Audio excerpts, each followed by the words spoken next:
They say the greatest trick the devil ever pulled was convincing the world he didn't exist. But what if the real deception is something far stranger, far older, and far closer than we've ever dared to imagine? Picture this, a desert wind howling under a blackened sky, a lone figure kneeling in the dust, face to face with a being not of flesh, but of fire and shadow. This isn't the red-skinned, horned caricature we've seen in cartoons. No pitchfork, no silly tale, just a presence, overwhelming, intelligent, terrifyingly intimate. The figure trembles not out of fear, but recognition. Because the devil isn't what you think he is.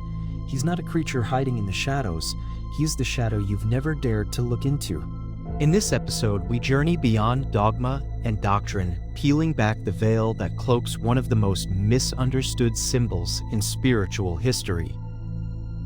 What if the devil isn't an external enemy at all, but a mirror, one forged in the deepest chambers of the human psyche? What if he is not the adversary of God, but the adversary of illusion? We'll explore ancient texts, from the Gnostic Gospels to the forbidden pages of mystical traditions that predate Christianity. We'll meet the devil not as a horned beast, but as a teacher cloaked in chaos, a force that challenges the soul not to punish it, but to awaken it. Throughout this video, you'll discover the esoteric origins of the devil archetype and how it has been distorted through centuries of fear and control. The hidden role of the devil in spiritual alchemy and inner transformation. Why confronting this archetype may be one of the most powerful steps on your spiritual path. This is not a tale of damnation. It is a tale of liberation if you're willing to look past the mask. So light your candle, still your breath, and prepare to descend into the mystery, because the devil is not who you think he is. He never was. Awaiting your command to proceed to the historical/philosophical context.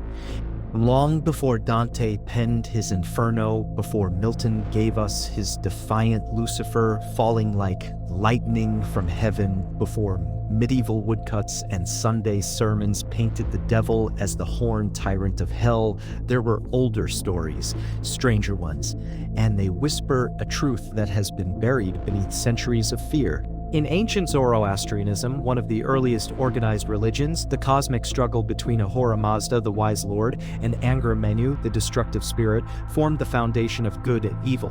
Yet even here, the devil figure was not absolute. Angra Mainyu, or Ahriman, was not so much a fallen angel as a necessary force, one that challenges, disrupts, tests.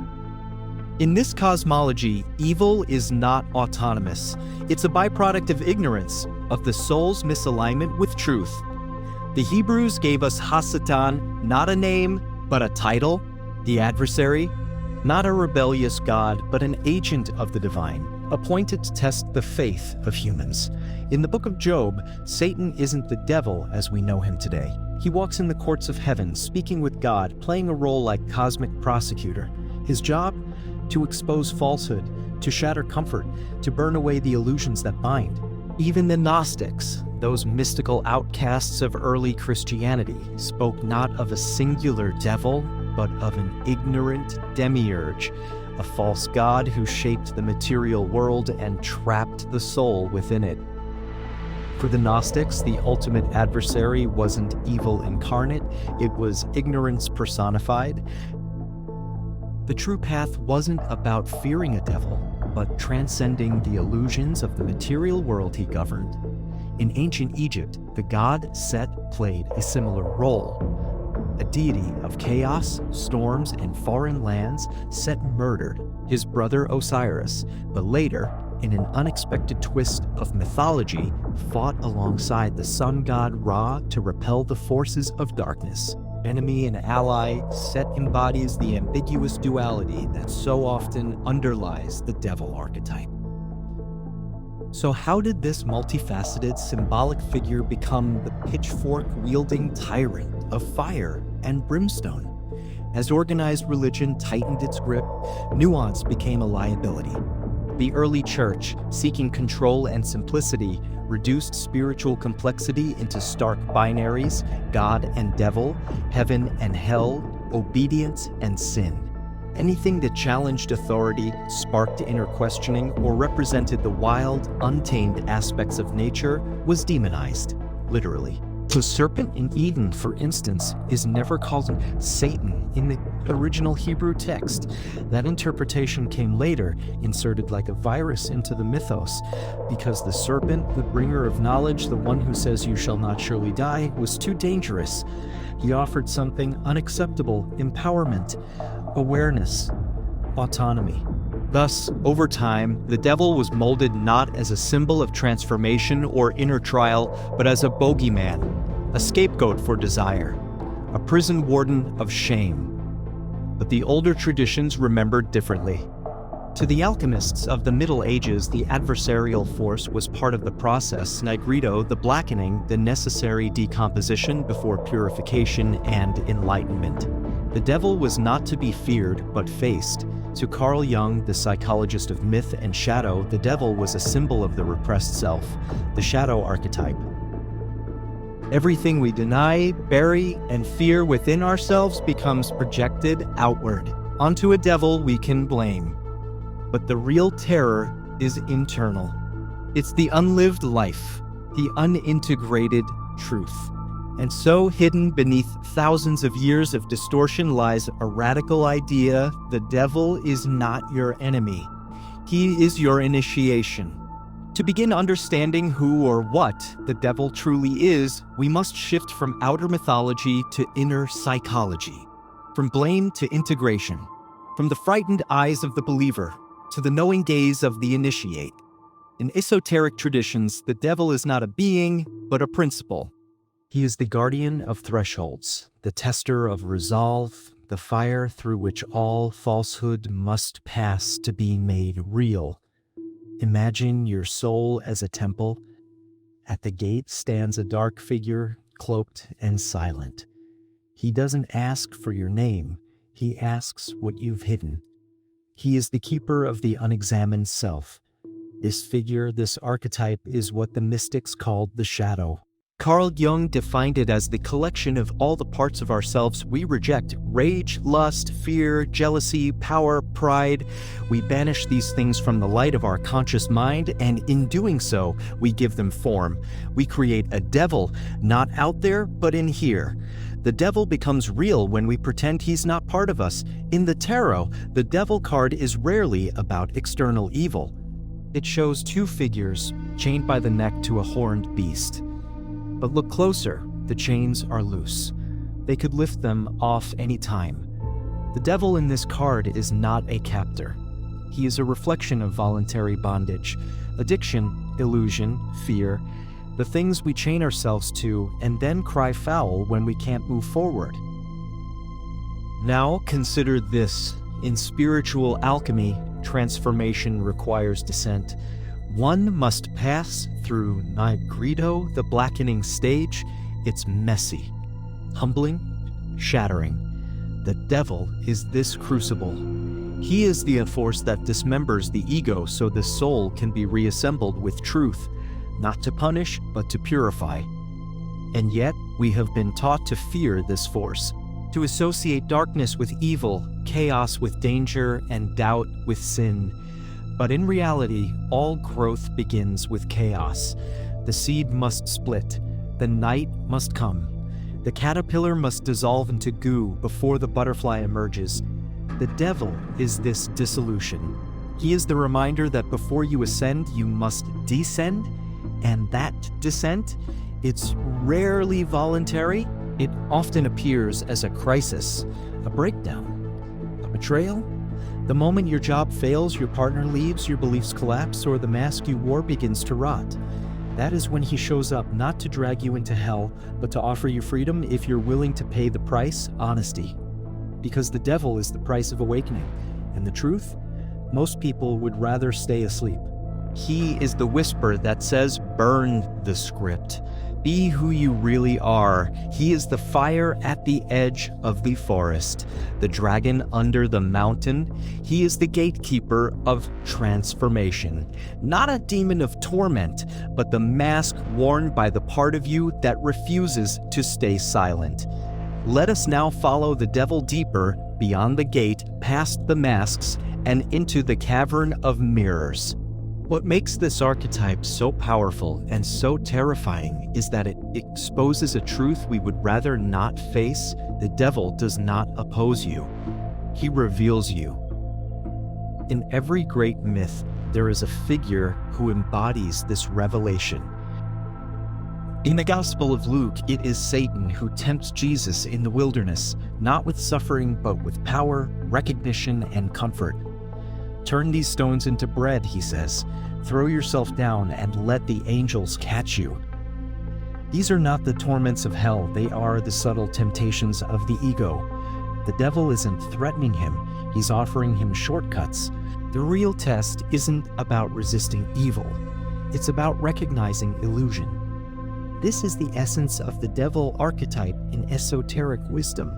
He does not appear in red with flames, he appears as what you want.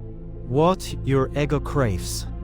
Fame, control, safety, adoration, certainty. He gives you the crown if you're willing to forget who you are. This is why in many occult traditions the devil is associated not with damnation, but initiation. In the Kabbalistic tree of life, the path that connects the sphere of Tiferet, the divine self, to Malkuth, the physical world, passes through the abyss. The chasm of unknowing, guarded by a being called Corazon, a tempter of ego and illusion. To cross that abyss is to leave behind all false identity. To put it bluntly, before you awaken, the devil comes to test what you still cling to. He does not block the door. He is the door. In Gnostic teachings, the material world is crafted by a false god, the demiurge, who believes himself supreme. Sound familiar? He creates order, laws, punishments, and expects worship. But the Gnostics taught that this world is not evil, it is simply a trap. A reflection of our own unconscious need to control, to label, to dominate. The devil, then, is not evil incarnate, he is the ego enthroned. And here's the paradox, the more we deny him, the stronger he becomes. Religious repression, moral purity, dogmatic certainty, these do not defeat the devil. They feed him, because he thrives in shadow. He grows where there is fear, shame, silence. The louder we cry, not me, not me, the more deeply he smiles. This is why shadow work is not a trendy therapy buzzword, it is a mystical necessity. To reclaim your lost power, you must walk into the cave where the devil waits.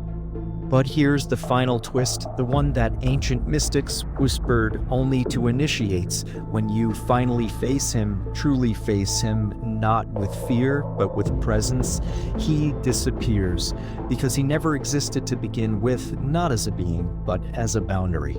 A line drawn between who you think you are and who you really are. He is the fear of freedom. He is the mask of your unlived life. And when you remove the mask, you find not a monster, but yourself. The devil, then, is not your enemy. He is the false self that must die so the true self can be born. So now you know the devil is not a monster lurking beneath the world. He's a reflection of everything you've rejected within yourself. But knowing is not the same as integrating.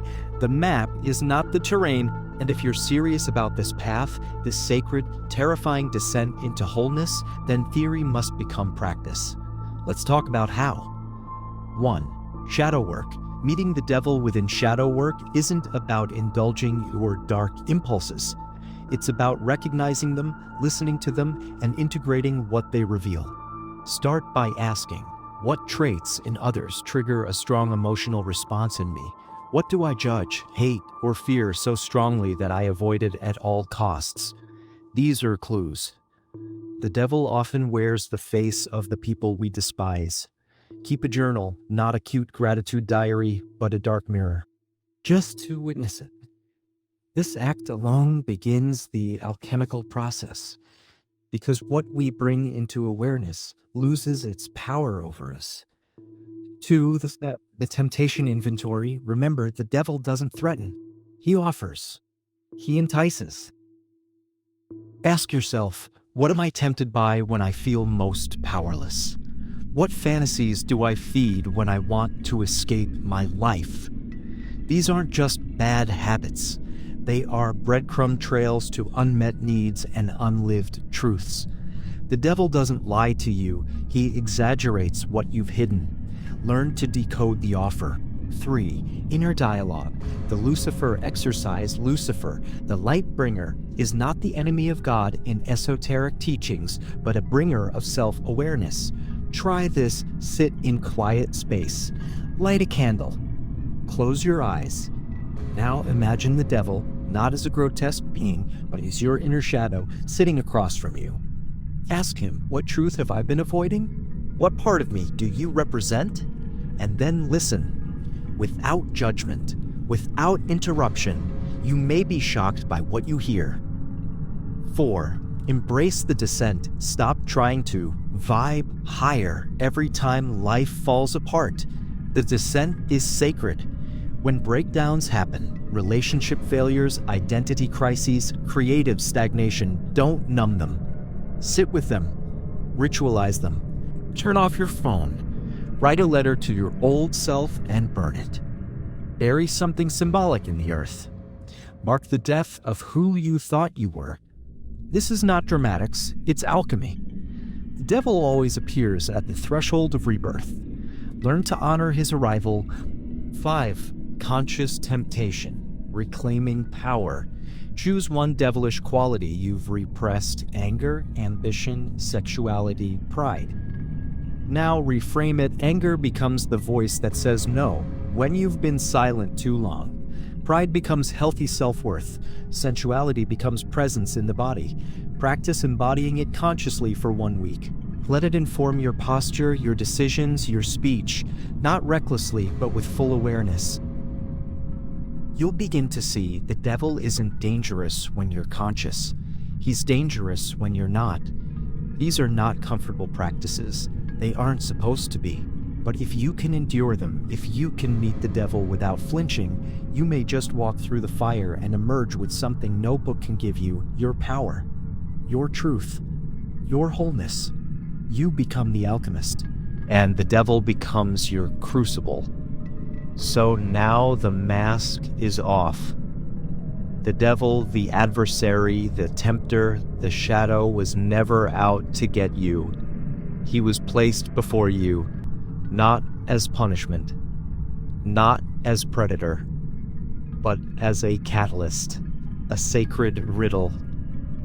In truth, the devil has always played a role most spiritual teachings are too afraid to name. He is the guardian of transformation. Not because he wants to destroy you, but because your ego does. When we deny our fear, our shame, our rage, our ambition, we feed the devil in secret. But when we face him, invite him to speak, and hold that gaze, he loses his power. The devil is a mirror, and what he reflects back is your unclaimed self. Ancient mystics knew this. That's why they didn't pray for deliverance from the devil. They sought to integrate him. To walk through the fire, not around it. To let the false self burn so the soul could emerge unchained. You are not here to avoid the devil. You are here to transcend him. So next time you feel his presence, when temptation arises, when fear whispers, when your old self claws at the door, don't run. Stand still, look him in the eyes, and say, "Thank you.